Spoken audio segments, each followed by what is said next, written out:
안녕하세요 여러분, 저는 지금 볼보의 프로야기심 라인업 중 하나인 90 클러스터를 장식하면서 이 다양한 올라운더의 매력을 제시하고 있는 크로스컨트리 V90 프로와 함께하고 있습니다. 사실 그동안 국내 자동차 시장에서 외건 모델은 말 그대로 입지가 거의 전무하다라고 할 수 있었습니다. 실제 이전에 국산차들은 물론이고요, 수입차들 역시 외건 모델의 이런 성공적인 시장 안착 쉽게 이뤄낼 수 없었습니다. 이런 와중에 가장 눈길을 끄는 활동을 펼치고 있는 모델은 바로 이 크로스컨트리 V90이라고 할 수 있겠습니다. 외건 모델인 이 V90을 기반으로 좀 더 다양한 활동 범위를 제공하기 위한 크로스컨트리 사양으로 이 전고와 지상고를 높인 그런 모델이라 할 수 있겠죠. 실제로 지금 구매를 하더라도 제법 오랫동안 대기를 해야 한다는 이 차량, 과연 어떤 매력이 있고 또 외건이 또 우리에게 말해주는 그런 특성과 가치가 무엇이 있는지 지금부터 함께 살펴보도록 하겠습니다. 살펴보기 전에 볼보 크로스컨트리 V90의 체격을 살펴보도록 하겠습니다. 4960mm에 이르는 긴 전장과 각각 1905mm, 1510mm의 전폭과 전고를 갖췄습니다.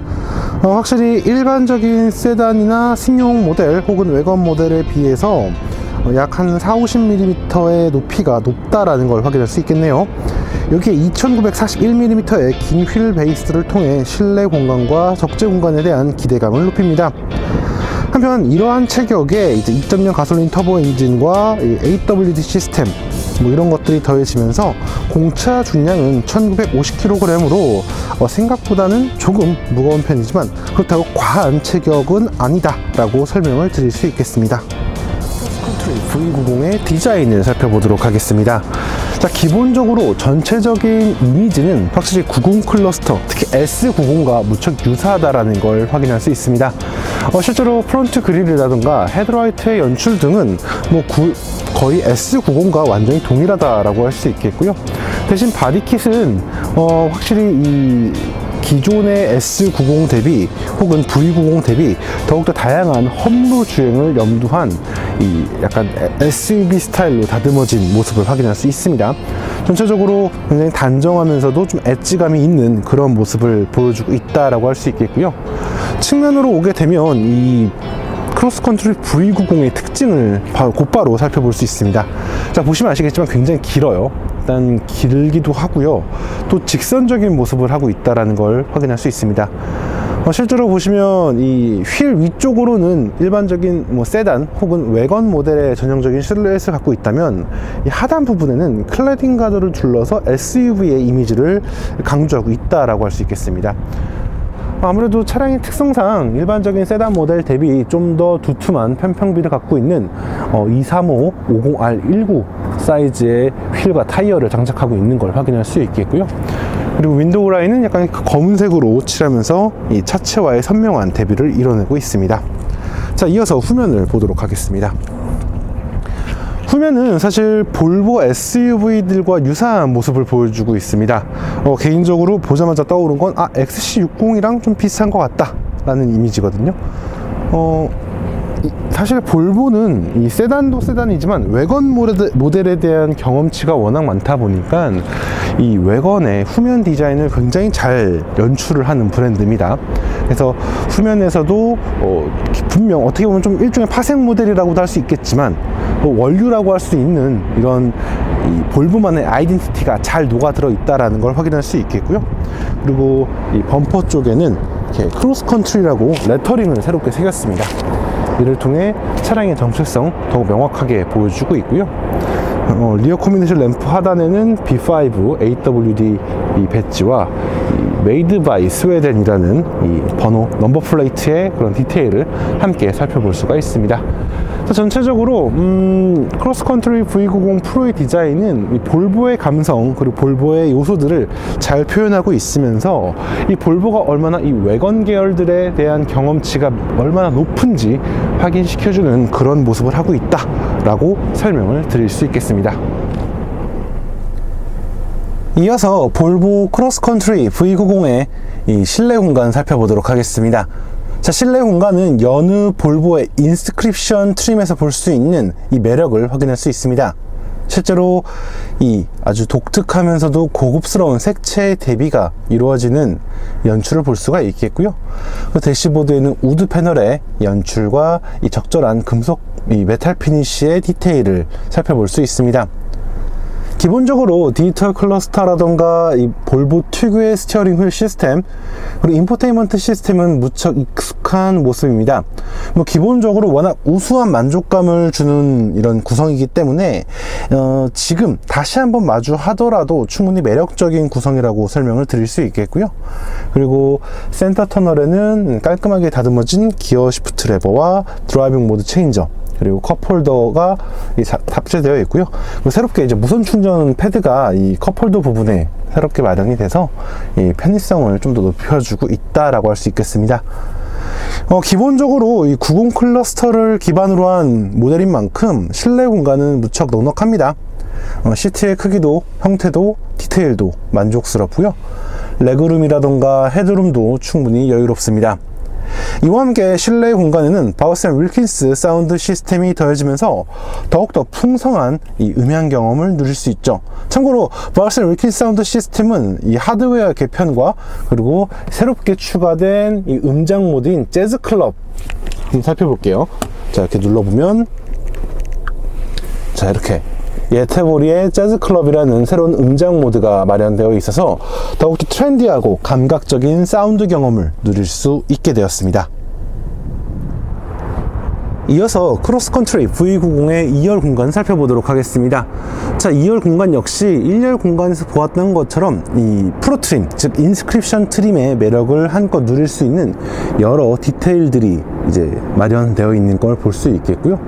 고급스럽고 깔끔하게, 그리고 인체공학적으로 다듬어진 시트와 이제 2열 독립된 공조 컨트롤 패널, 암레스트 및 컵홀더가 이 편의성을 높여줍니다.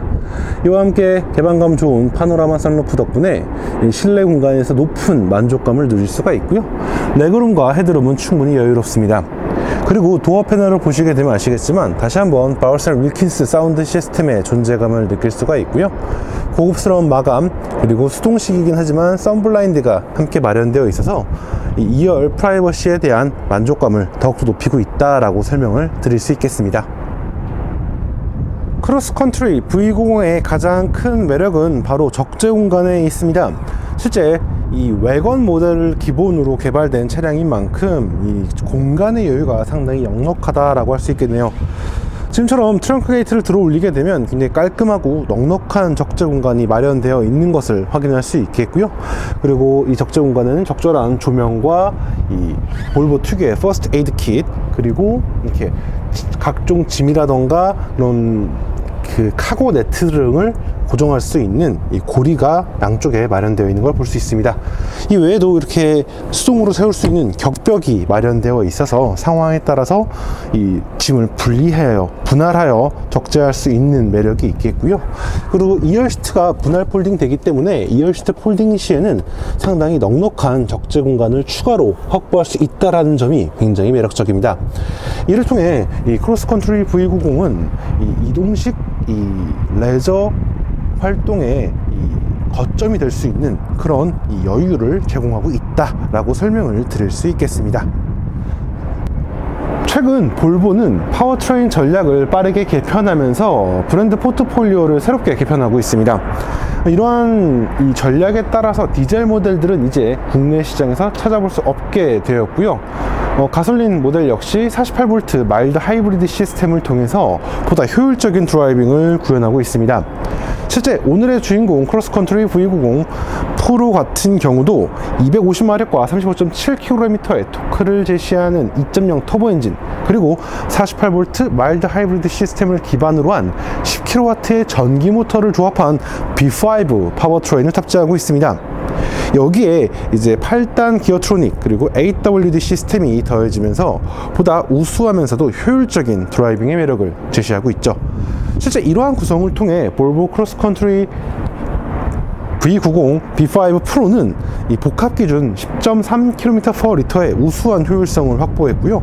도심과 고속 연비는 각각 9.1 그리고 12.3km/L로 이전보다 소폭 개선된 모습을 보여주고 있습니다.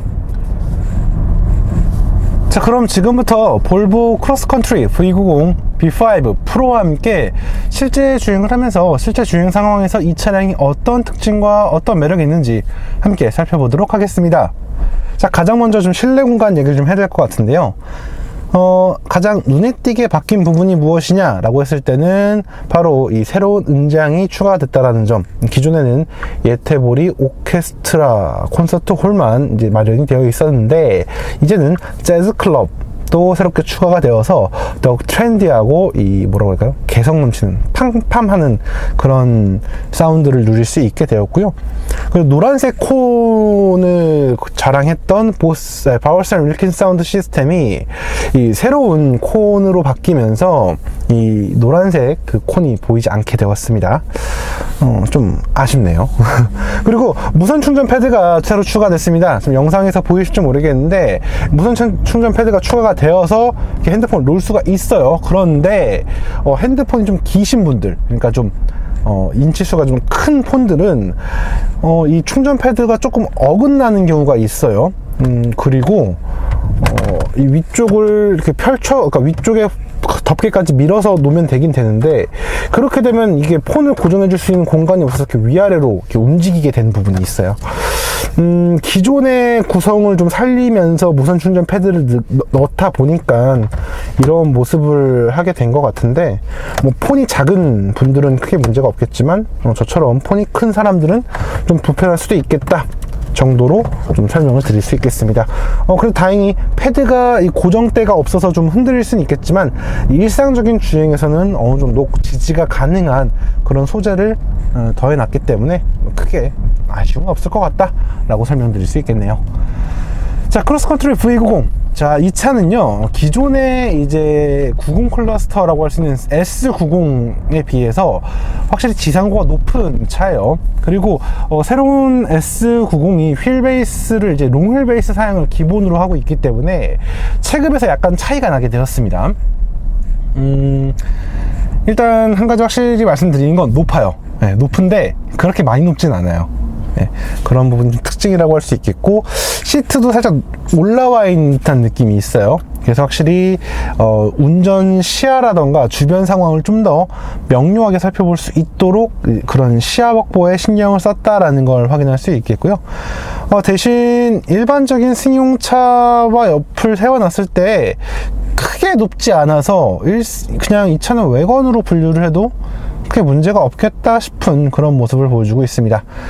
참고로 이와 비슷한 패키지를 갖고 있는 차량으로는 이제 아우디 A6 아반트, 그리고 푸조 508 SW랑 RXH 같은 그런 차량들을 떠올릴 수가 있겠는데요. SUV까지 가지 않더라도 충분히 이 공간 활용성을 높일 수 있는 그런 차량의 가치가 있는 거죠. 어쨌든 실내 공간 연출, 뭐 볼보답게 아주 고급스럽고 안정적이고 조화롭습니다. 사실 이 모습이 등장한 지 제법 오래돼서 전 좀 질릴 거라 생각을 했는데 안 질려요. 네, 아주 훌륭합니다. 게다가 자동차를 샀을 뿐인데 나만의 음향 청음실이 생겼다? 그런 가치도 있기 때문에 여전히 이 매력적인 공간 가치를 보여주고 있다 라고 설명을 드릴 수 있겠습니다. 와우. 자, 새로운 B5 파워트레인을 좀 칭찬을 먼저 하고 시작하겠습니다. 자, 사실 이전에 볼보를 구매하신 분들의 가장 큰 스트레스 요인 중 하나는 바로 T5와 T6 가솔린 엔진이 너무나 시끄럽고 거칠다는 점이었죠. 사실 아이들링 상황이나 외부에서 들리는 소음은 뭐 T5나 T5나 D5나 그놈이다 라고 할 만큼 디젤 엔진에 버금가는 그런 아이들링 진동이라던가 소음을 제공했던 게 사실입니다. 하지만 B5 파워트레인은요, 너무나 정숙하고 너무나 조용한 그런 모습을 보여주고 있죠. 실제 아이들링 상황은 물론이고요, 지금처럼 이 저RPM으로 주행을 할 때에도 정말 매끄럽고 부드러운 그런 질감을 선보입니다. 이를 통해서 정말 프리미엄 브랜드의 가치를 아주 효과적으로 느낄 수가 있겠고요. 그리고 엔진의 출력 전개에 있어서도 굉장히 부드러운 모습을 보여줍니다. 사실 T5, T6 엔진 좋아요. 좋은 출력이었고 완성도 높은 엔진이었던 건 맞지만 출력 전개 시가 너무나 거칠고 둔탁한 모습을 보여줬죠. 실제 엑셀러레이터 페달에 대한 반응이 정말 디젤 엔진에 버금갈 만큼 둔하고 좀 이렇게 으짜 하고 나가는 그런 느낌이 좀 있었단 말이에요. 그런데 이 차는 그냥 엑셀만 발을 살짝 올리면 쓱 하고 움직여요. 네. 이 부분에서 오는 만족감이 굉장히 크다라고 할 수 있겠고요. 아무래도 이러한 움직임을 제공하는 건 바로 B5 파워트레인의 핵심이라 할 수 있는 48V 기반의 마일드 하이브리드 시스템, 즉 10kW의 전기 모터가 담당하고 있다라고 설명을 드릴 수 있겠습니다. 사실 아주 우수한 출력은 아니에요. 10kW가 환산하면 약 14마력 정도 되는데 14마력? 사실 별거 아닌 출력입니다. 물론 말 14마리가 끄는 힘이니까 적은 힘은 아니겠죠. 어쨌든 이러한 힘이 엑셀러레이터 페달을 밟았을 때 곧바로 삭 하고 전개를 해줘요. 그러니까 이 엔진이 개입될 그 둔한 타이밍, 그 약간 둔하게 느껴진 타이밍을 메꿔주는 거죠. 그러니까 주행 내내 일종의 기름칠을 해주고 있다라는 느낌이 들어요. 덕분에 운전자는 큰 스트레스 없이 그냥 만족스러운 주행을 할 수가 있겠고요. 그리고 이 차가 앞서 말씀드린 대로 제법 체격이 큰 편이라고는 하지만 250마력과 35.7kg의 토크를 제시하는 가솔린 터보 엔진이 이끌기에는 큰 부담이 되진 않습니다. 그렇기 때문에 주행 내내 만족할 수 있는 그런 움직임을 누릴 수 있다라고 설명을 드릴 수 있겠습니다. 이어서 변속기와 이런 부분 얘기하기 전에 잠깐 승차감과 노면 반응을 좀 살펴보도록 할게요. 지금 이제 신호 때문에 멈출 건데 이 앞에는 이제 아스팔트 포장 위에 철길이 놓여졌고 그 철길 주변이 파여져 있어서 포트홀이 발생한 그런 구간이 있습니다. 말만 따라 승차감이 좋지 않은 구간이죠. 순간적으로 이 노면이 바뀌기 때문에 차체가 어떤 반응을 보일지가 궁금한데요. 한번 좀 살펴보도록 하겠습니다. 자, 신호가 바뀌었으니까 이제 한번 가볼게요. 자,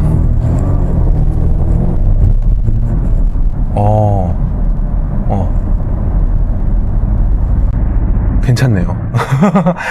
어떻게 설명드려야 좀 헷갈리긴 하는데 사실 볼보는요 세시가 굉장히 강한 브랜드 중 하나죠. 그렇기 때문에 굉장히 견고하고 기계적인 느낌을 주는 브랜드인데요. 지금 제가 포토를 지날 때에는 분명 운전자에게 노면에서 이러한 형태가 있다, 이러한 변화가 있다라는 걸 명확하게 느낄 수 있었습니다. 그런데 충격으로 느껴지진 않아요. 이 얘기는 시트가 굉장히 적극적으로 충격을 덜어내고 있다라는 거죠.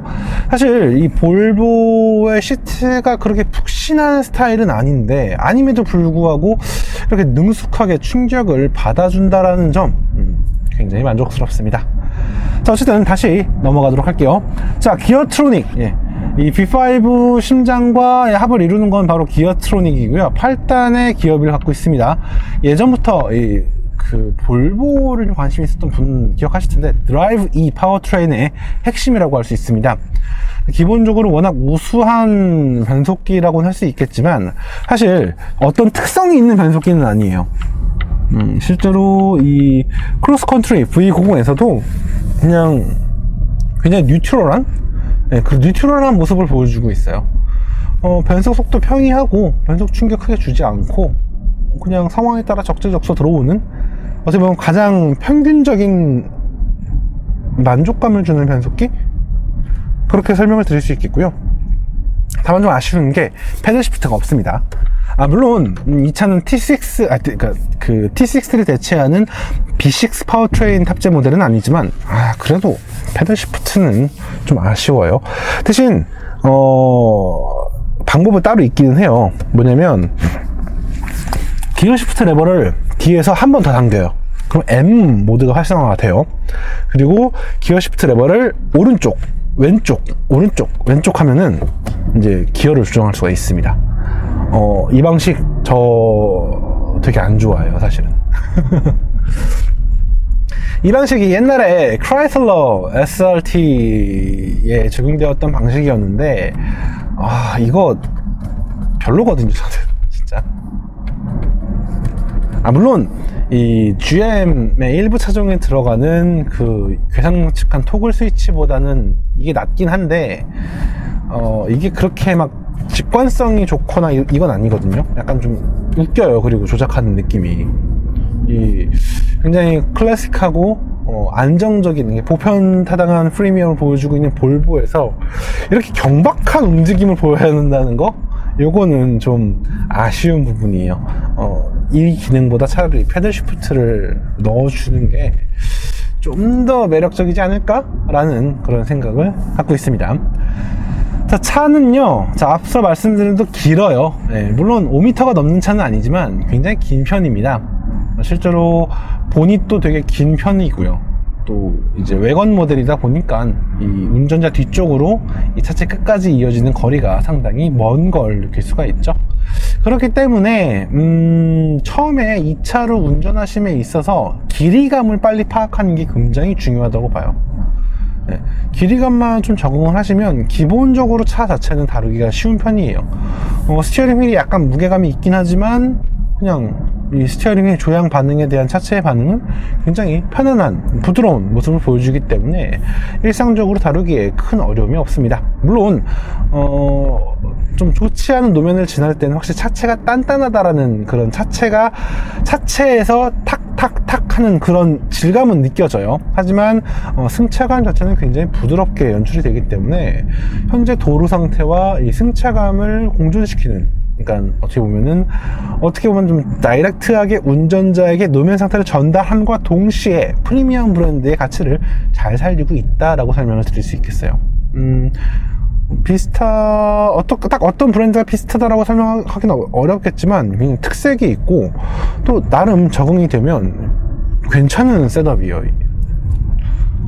사실 볼보를 이뻐서 사시는 분들이 좀 당황하는 것 중 하나가 생각보다 차가 딱딱하다라는 부분인데요.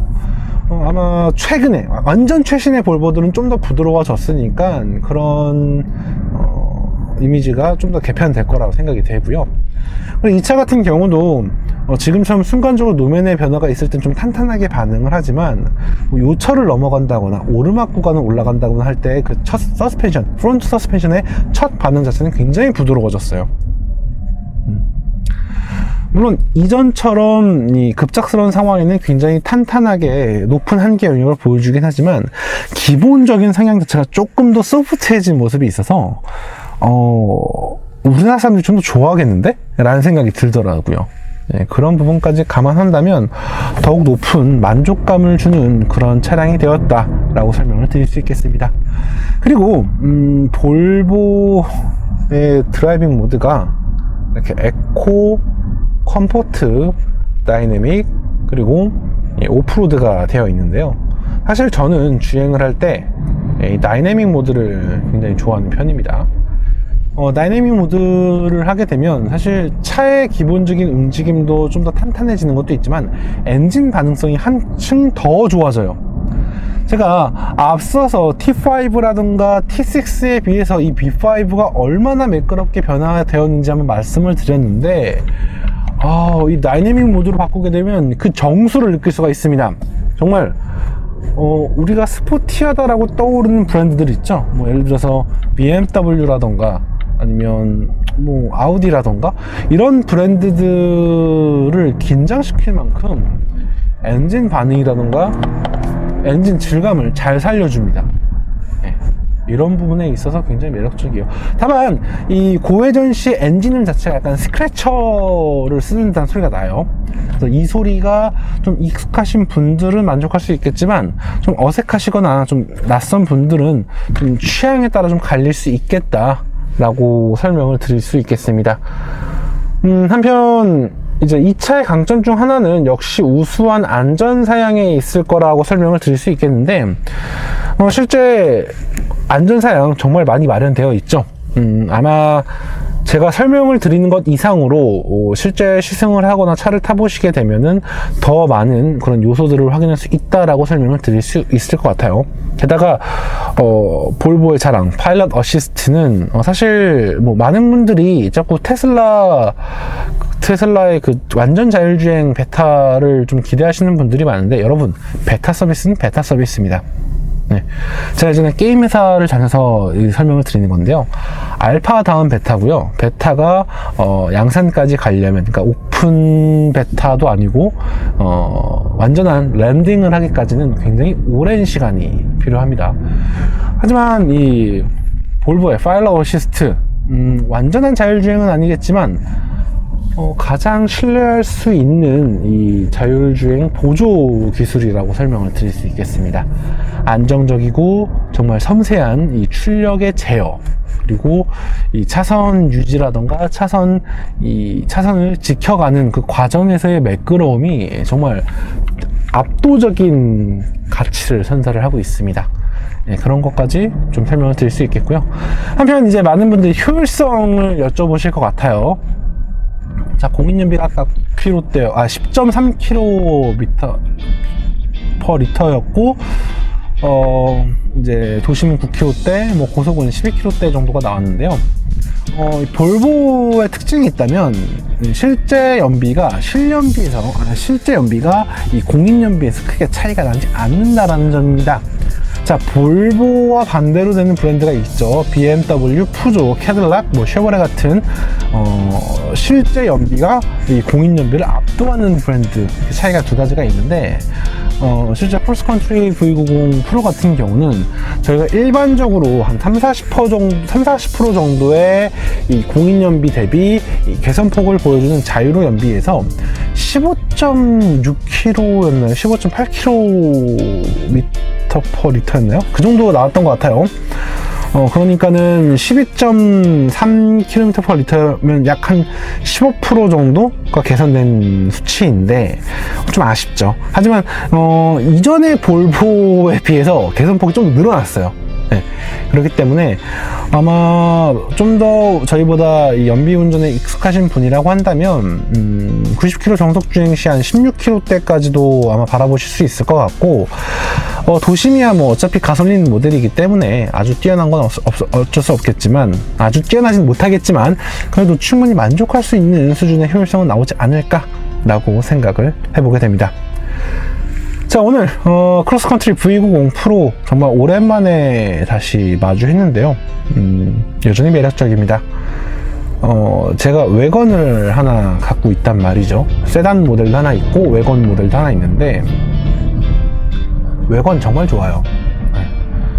국내 소비자들이 외건을 좀 기피하시는 경우가 있는데, 저는 솔직히 말해서 외건만한 차가 없다라고 생각하는 사람 중 하나예요. 네. 기본적으로 전 높은 차를 별로 안 좋아하는데, 어느 정도 낮은 프로포션을 유지하면서도 적재 공간의 여유를 확보할 수 있고, 실제로 차량의 무게 증가가 그렇게 크지 않아서 운전자 입장에서 운전을 한다거나 뭐 효율성 관련된 부분에서도 크게 아쉬운 점이 없거든요. 네, 그런 것들을 생각한다면 점점 다양화되고 있는 자동차 시장에서 외건 모델의 매력을 좀 더 알아보시는 것도 자동차 라이프에 있어서 굉장히 큰 이점이 될 것이다 라고 좀 설명을 드리겠습니다. 자, 지금까지 카올리 김학수였고요. 전 다음에 또 다른 자동차 그리고 또 다른 이야기로 다시 인사드리도록 하겠습니다. 감사합니다.